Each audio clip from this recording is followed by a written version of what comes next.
Andre the Beast. Andre the Beast. Change our lives. Andre the Beast. Yeah, yeah, yeah, yeah. He tapped in at the break of dawn. Told us King keep pushing on. Ice bath drip in the miles fell long. But your words kept us locked in strong. Welcome to another exciting episode of the Andre the Beast Kristin Show. Another exciting show, another exciting guest. Going all the way to California, Oceanside, California, and talk with a beautiful young lady, MacKay, who is going to tell us what it's like to get ready to get on stage at the Nationals, and more importantly, what she had to overcome in her life with the loss of her mother, and more importantly, having to assist her brother who's disabled. Welcome to the show, baby girl.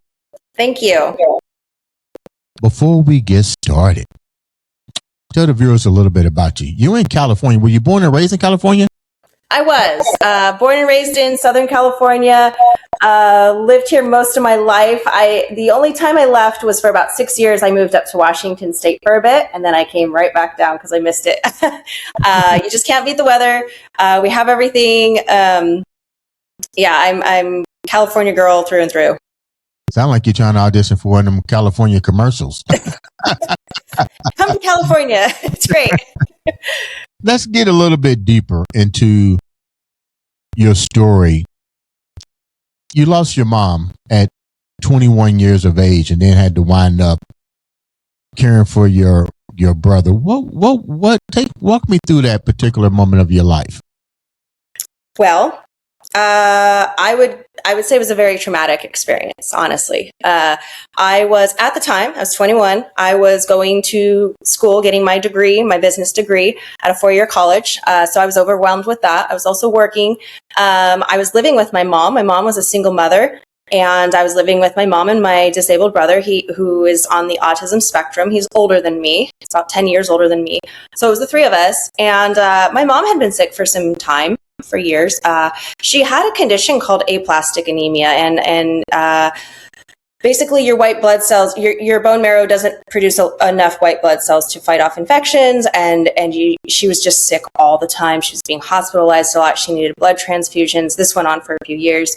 It started when I was in high school, and what made it quite traumatic was I was with her when she had a stroke. I was literally talking with my mother, having a conversation when it happened. And I didn't know what was happening because when she was having the stroke, she couldn't speak, she couldn't communicate, she couldn't tell me what was going on. She just kind of blacked out, basically. And of course, I called 911. I had to end up trying to resuscitate her on my own because obviously my brother, he doesn't know what's going on. So it was literally I was it. My mom was unconscious. My mom had stopped breathing. And luckily the paramedics got there and they got her stabilized, got her to the hospital. But there had just been too much damage done to her. She had bleeding on the brain. And when they got her to the hospital, they told me that. And basically she couldn't be taken off life support. And that was very, like I said, I had a lot going on in my life. I was young. I was trying to get through college. And so my mom ended up being taken off life support, ended up passing away. And at that point, my life took a dramatic change. I was lucky enough, I stayed in school and I was able to complete my degree. But then I had to take over care for my brother because he cannot live on his own. And so I became head of the household. I grew up overnight, basically. And it was a lot. But looking back, it was very overwhelming at the time. But looking back, I believe things happen for a reason. And it perhaps was that push that I needed to become more, how would you say, more mature, maybe. And so Yeah, I grew up very Can I quickly. ask a question? And I'm sorry for the loss of your mom at such a young age. It's a two-part question. Among the time that your mom had the stroke, did you have any knowledge of CPR? No. So there was really nothing you could and let me say there's nothing you could have done. You didn't know what to do at that I moment. was being coached over the phone by dispatch when I had called 911. I told them what was going on with my mother, Right. and they were coaching me through what to do for her in that moment. I had never taken a class or anything like that to know what to do. But obviously, like I said, my brother was disabled, so he couldn't do anything. I was fortunate. It sounds weird to say, but I was fortunate that I was there, right? I was having a conversation with my mother. What would have happened if I wasn't there? She wouldn't have even gotten any help. So, yeah, it was a traumatic experience. Where was did you ever have any, did you know your father? So my parents separated when I was 2. But I lived primarily with my mother, and then I saw my dad on the weekends throughout my childhood, even up into high school. I would go stay with him on the weekends, so he was in my life. Yes, he's still in my life. My father is still alive. He lives in Hawaii, actually, and I've gone to visit him. He's come to visit me in California. I wouldn't say, we're not super close. He's met my kids. They don't have a super close relationship with him either, but he's still alive and he's still in my life to some extent. Yeah. At 21 years old and you lose your mom. Let's go back. How do you administer the care needed to take care of your brother, to finalize your mother's estate? Where do you take us down, and how do you navigate? Did your dad come in and assist, or were you just completely all alone and trying to navigate all this? So my dad had already been living in Hawaii at that point. He was already out of the state. But I contacted him and told him what had happened, and he funded the probate process because I had to hire a lawyer. My mom did not have a will. This happened unexpectedly. She was not prepared for this. I was not prepared for this. So I did need to go through the probate process for her estate. That was a very confusing thing for me. As a 21-year-old, I did not understand all that legal jargon and what to do and everything. But I had a very good lawyer that luckily she was very compassionate, and she understood, that I didn't know what I was doing, and she guided me through and she coached me through everything. My dad helped pay for the lawyer. Like I said, I was still in college. I was still working. I was trying to take care of my brother. My brother is not physically disabled. Just he like I said, he has autism, so he doesn't understand a lot. And so it was stressful. It was a lot to take on all at once. You focus on something I think the viewers need to pay close attention to. And once again, I'm sorry about everything you went through. And I'm even more grateful that you want to come on and share the story. But through every story, there's a lesson that comes out of this. Were there resources? And this is where I'm going with this, because somebody's listening to this and says, you know what? I have a sibling or a family member that is in that same situation. What if this happened to me? Were there resources in California available for you to still go to school and help with your brother while you continue in your education? For our particular situation, my brother, there's a program in place for disabled adults, and it varies county to county in California, depending on what county you are in, what it is called. At that time, it was called Inland Regional Center, is what we went through, where he got transportation and a day program set up for him that he could go to during the day, where they teach them vocational skills, skills to that they need to live life. So he was already doing that. He was going to his day program during the day, and they were transporting him to that.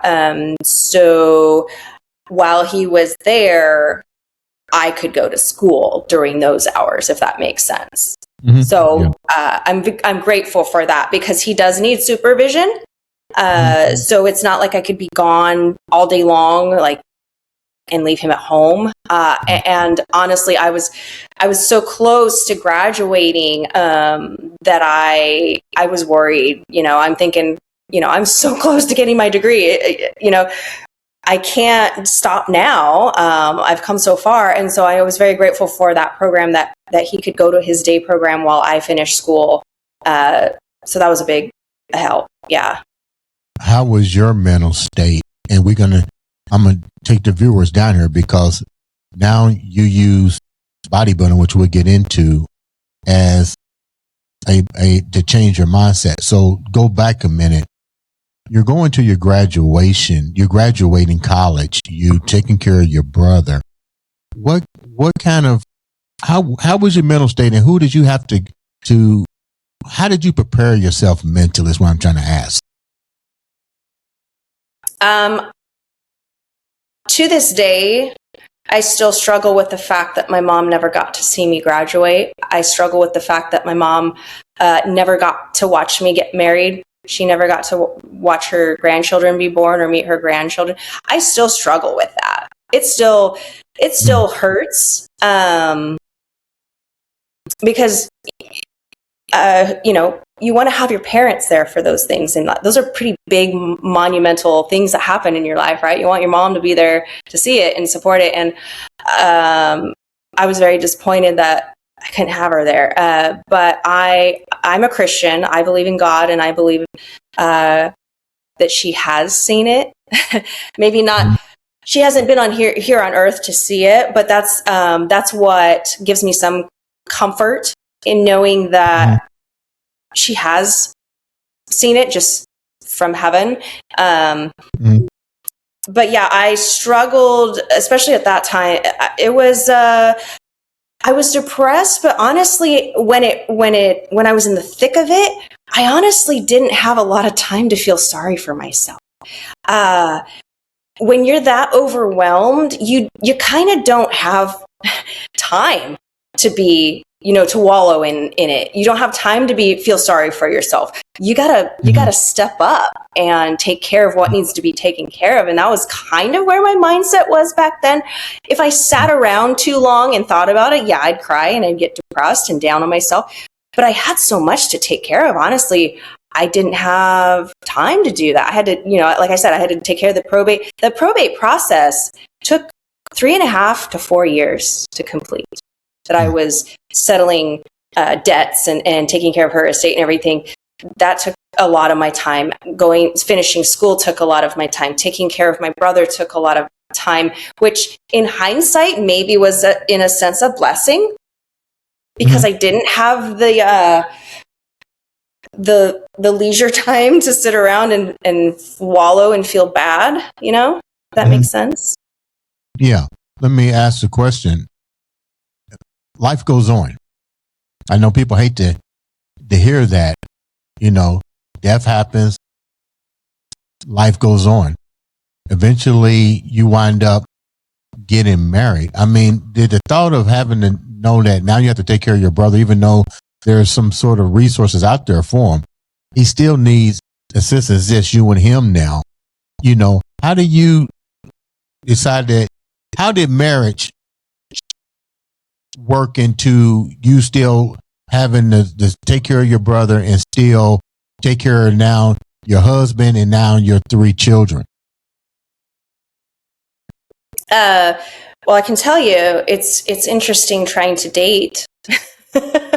When you're dating and you have to tell someone, look, I live with my adult brother who's 10 years older than me and I care for him, that can put a cramp in things, and not everyone wants to sign up for that. I get it. And that was my worry. I wanted to get married. I wanted to have kids. That was a goal of mine. Absolutely. And I'm thinking to myself, how's this going to happen? Who's going to want to sign up for this? Who's going to want to sign up for, me and my brother coming along, because I didn't have family to take on that responsibility. If I didn't take care of my brother, he would have gone into a group home of some kind, and I didn't want that for him. He didn't want that. So it was, that was my concern as well. But I met a man that understood, a man that accepted, a man that was patient and understanding and took on all of that. And I'm very blessed for that. I really am. And he knew that was the situation, and he knew if he married me, that my brother was going to be living with us, and not many people would accept that. I know that. And so I know I found a good guy. And so we got married, and sure enough, my brother moved in with us, and we were married 3 years before my first was born. And then I had kids, and my brother lived with us throughout that time.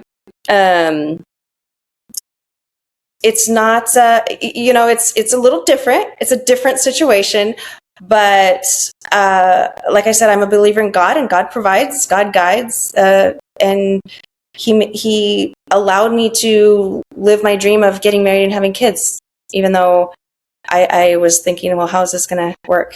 It worked. What was the part? How much of a strain did it eventually put on you and your marriage? And more importantly, you got to explain to your children about their uncle.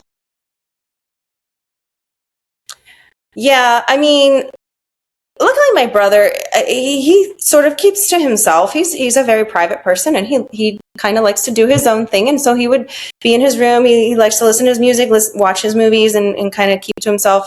So it didn't really affect my marriage necessarily. Like I said, my husband at the time was very understanding, very compassionate, and there was never any issues there. With my kids, when they were little, they didn't understand really, my uncle lives with it. When they're little, they don't understand that it's different, that it's a different situation. They just kind of accept it, right? And it wasn't until they were older that they were like, oh, not everybody's disabled uncle lives with them. My uncle's different than other people's uncles because he has certain tendencies, and he likes this, or he doesn't like this, or he acts this way. In the beginning, when my kids were little, they didn't really realize until it was later on. And then I had to obviously explain to my kids, yeah, your uncle's different.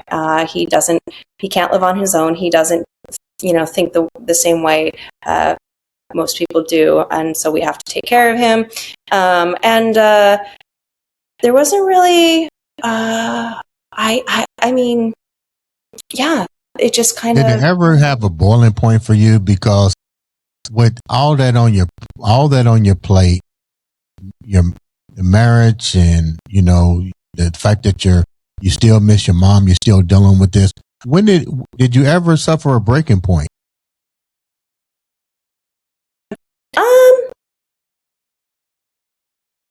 So one thing is my husband at the time traveled for work. He was in sales, and there were times that my husband would be gone for 2 weeks out of a month, depending on how busy he was. And so there were times that I was by myself, taking care of the kids and my brother. And I did it. Like I said, I didn't have any family. I obviously, my mom was passed away. My dad was in Hawaii. I didn't have any family. My grandparents were passed as well. I didn't have anyone to help. So those were the moments that I felt overwhelmed. Yes, I would say that, because I feel like most women who have children, if their husband's gone, they have somebody. They have a friend, they have a neighbor, they have a mom, a dad, a sister, somebody that can pitch in and kind of help with that. And I didn't have that. Mm-hmm. So those are the times that I felt overwhelmed.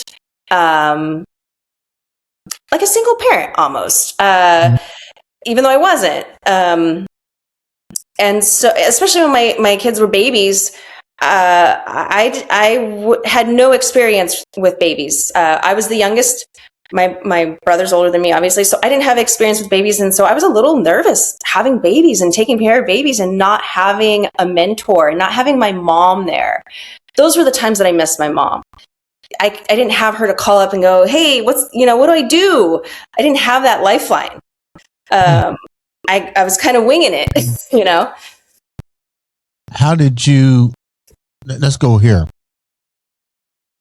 You had a mind shift. So I'm not going to say you was completely not stable, but you've been lifting weights for quite some time. How did that part of your life allow you to switch to a different mindset? Because I think your mindset was maybe in survival mode and questioning answers. But then somewhere along this journey, you've been working out for several years. When did that become the harness to get that mindset to where you're at now? So in the beginning, like I said, I've been working out 22 years. In the beginning, it was more of like a hobby, kind of like just, I want to stay fit. I did mostly cardio. And it was good for my mental, but in the beginning, it was mostly just for health. But then over time, as I went through different struggles in life, going to the gym and pushing myself and proving to myself that I could do hard things really helped. It made me realize how capable I was. I had to remind myself of that. I'm capable. I can do this. I can do hard things. I can get through this. This too shall pass kind of thing. And that's kind of like what working out did for me. I was like, I can do hard things and handle it. And that's where the mindset comes in. Instead of playing victim, instead of saying I'm a victim to my circumstances, I'm a victim to the things that are happening to me in my life, you have a choice. You can be a victim, or you can have the mindset of I'm going to tackle this head on and I'm going to just do it. I'm going to get done what needs to get done, and I'm not going to complain, and I'm not going to be a victim of my life. I can change these circumstances, basically. What were some of the issues that you was dealing with that had you fixed on that mindset that you was questioning yourself whether or not you had the ability to do it? Well, one was, like I said, raising kids. I had I didn't have younger siblings. I never babysat when I was younger. I didn't have experience with kids growing up as a kid. It was basically me and my brother. And so that was a big one for me, was how am I going to raise little human beings? I did a lot of praying. Think about that prior to having children? What's that? You didn't think about that prior to having children? I just wanted kids. I just knew I wanted kids. It's kind of like, you want a kid. They're not going to come with a sticker on the back of them. Yeah. You know what I'm saying? Yeah. So, I will say, I was nervous about that. I was like, I don't know how to take care. I had never changed a diaper. Put it that way. I'd never changed a diaper before I had my own kids. And I'm going, now I'm given this person that I have to raise, that I have to nurture, that I have to take care of. And so that was stressful. I mean, I know I signed up for it. I still wanted it. But it was, I doubted myself. I doubted my abilities and how to do that. They're still alive, I'm happy to say. I raised them and they're still with us. So I did an okay job, I think. But also, what about your overall mental and your health state? Because you just witnessed your mother a couple years ago, like carrying a conversation, and next thing you know, you go back to the hospital, she's no longer there. That would literally, like, excuse my French, my mind would be messed up. I've experienced a lot of loss. That's just the tip of the iceberg. Prior to my mom passing away, I was with my grandfather as he took his last breath because he was dying from lung cancer. I was there as an 11-year-old kid watching my grandfather, because he was in hospice care at home. And I was 11 years old, and I still remember very vividly watching my grandfather take his last breath and die in front of me as an 11-year-old. And then my mom passed away. I had to, like I said, try to bring her back to life. She had stopped breathing. And then after my mom passed away, about 2 years after my mom passed away, my grandmother died of complications of COPD. She also smoked for a very long time, and she had COPD, and she stopped breathing. And so I watched her being taken away in an ambulance when she stopped breathing. So I experienced very vivid experiences of loss. And it really made me appreciate, okay, we don't get to choose how long we have people. And so that loss, it was heartbreaking, but it kind of made me look at things differently. It definitely changed my mindset. And like I said, it definitely made me realize I can handle a lot. I believe it, because I couldn't imagine seeing death 3 times in a row with people that are that close to me, back to back to back, and then dealing with, your brother.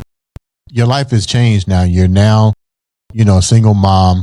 You're still taking care of your brother. When you look back at all of the things that have happened, the test, or should we say trial by fire, what do you think this all meant, that, as far as your perspective? Like I said, as a believer in God, I have faith. The only tattoo that I have on me is this one that says faith right here. It's a reminder that I keep on me so I can look at it from time to time, because you're going to go through trials. You're going to go through struggles. You're going to go through challenges in life. You can't avoid that. Mm-hmm. But if you have faith, you don't have to go through it alone. And me personally, being a believer in God, I don't have to go through this alone. And that's what gives me some assurance that, okay, I can handle this. All of those things that I've been through throughout my life, there's no way I could have gone through it on my own. And that's why I continue to have faith, because the things that I've gone through, I could not have handled on my own. God carried me. I don't even think God held my hand. God picked me up and carried me. And I felt that, and I still feel that. And having faith doesn't mean that you will have an easy life and not have any challenges or trials in life. It means that you don't have to go through them alone. And like you said, like running through fire, that's what you got to do in life. We avoid it. We avoid the fire, but you got to run through the fire, because on the other side is probably something good, but we can't see it. Right. But we have to go through those trials because they're refining us. They don't break us. Trials aren't meant to break us. They're meant to refine us. I always have a saying, especially in fitness, in the fitness world, I like to say, if you want to grow, if you want to progress in life, you have to get uncomfortable. Wow. And I would say having trials and struggles in life are pretty uncomfortable. But what can you gain from it is how you have to change your mindset. Instead of saying, well, this sucks, I don't want to be here. Look at it as, what can I learn? What can I gain? How can I improve? What is this teaching me? How am I going to become a better person because of this situation? So before we wrap up, let's go here. You've now taken all of this and put it into a package as a online coach. What makes your coaching, and we there's a lot of people that are online coaches, and my hat's off to them, because I think we all need to spread the message and empower one another, so to speak. What makes your coaching different than the other coaches? What do you bring to the table that's different? A few things. First of all, like we've gone over in this segment, I've had my own struggles, my own challenges. I feel like I can relate to some people that maybe feel, they've been through some things, and maybe they've put themselves on, maybe they've they've put their own needs and wants aside for other people or things that have happened in their life. And I like to remind people that in order to love the people around us, in order to be the best version that we can for those people, we have to work on us. We have to improve ourselves, which for some people, that's fitness, that's health, that's eating better, that's getting fit. You have to be the best version of you, not only for yourself, but the people around you that need you, that require you.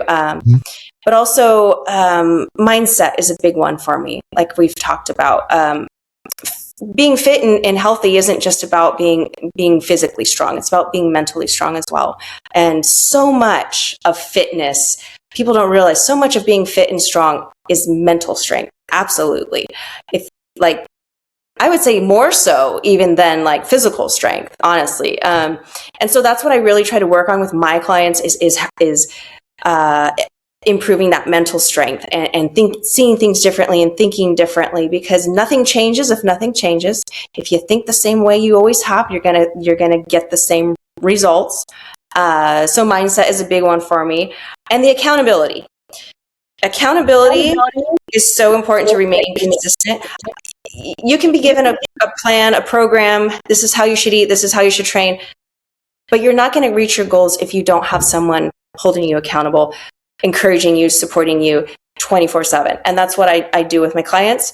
I don't just throw a program at them and say, okay, you're on your own, because that's not going to get them to their goals. They need somebody in their corner every step of the way, every single day, holding them accountable, saying, what did you eat? Did you train? What did you train?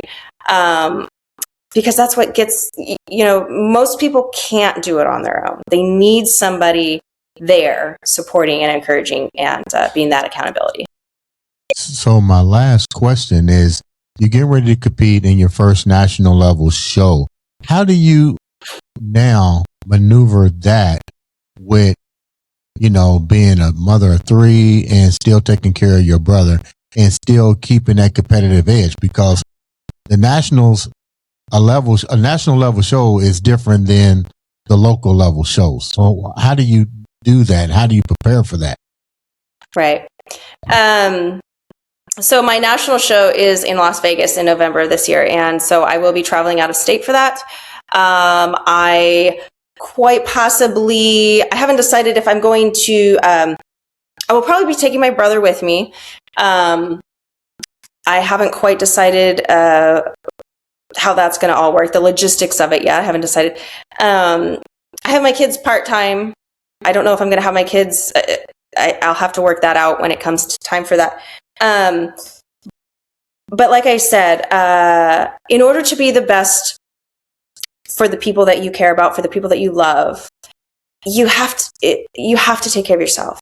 And that means you shouldn't put your dreams and goals and desires and things that you wish to achieve on the back burner. You lose yourself. I absolutely lost myself as a mother. I was a stay-at-home mom for a very long time, and I don't regret that for a single second. But I do know for a fact that I threw myself into being a mother, and I lost parts of me. And now I'm rediscovering those parts that I had lost and that I had kind of pushed aside. Now that my kids are older, I can do that, and I can focus on what fills my cup, what fulfills me, and what do I want, and how do I live authentically? Because I want to be a good role model for my kids. I want them to see mom living her best life, mom fulfilling her dreams, because I want that for my kids. I want them to know that they, if they have a dream, desire, aspiration, they should go after it. You know what, Chris, I love this story. It's definitely one of resilience. I know you're going to succeed and strive in anything that you do. How can the viewers reach out to you and know more about you and your services? All right. So if you are interested in online one-on-one coaching, I am on all social media platforms. You can find me on Facebook. I'm on Instagram. My handle is kind of long. It's fitness_W#/Chris.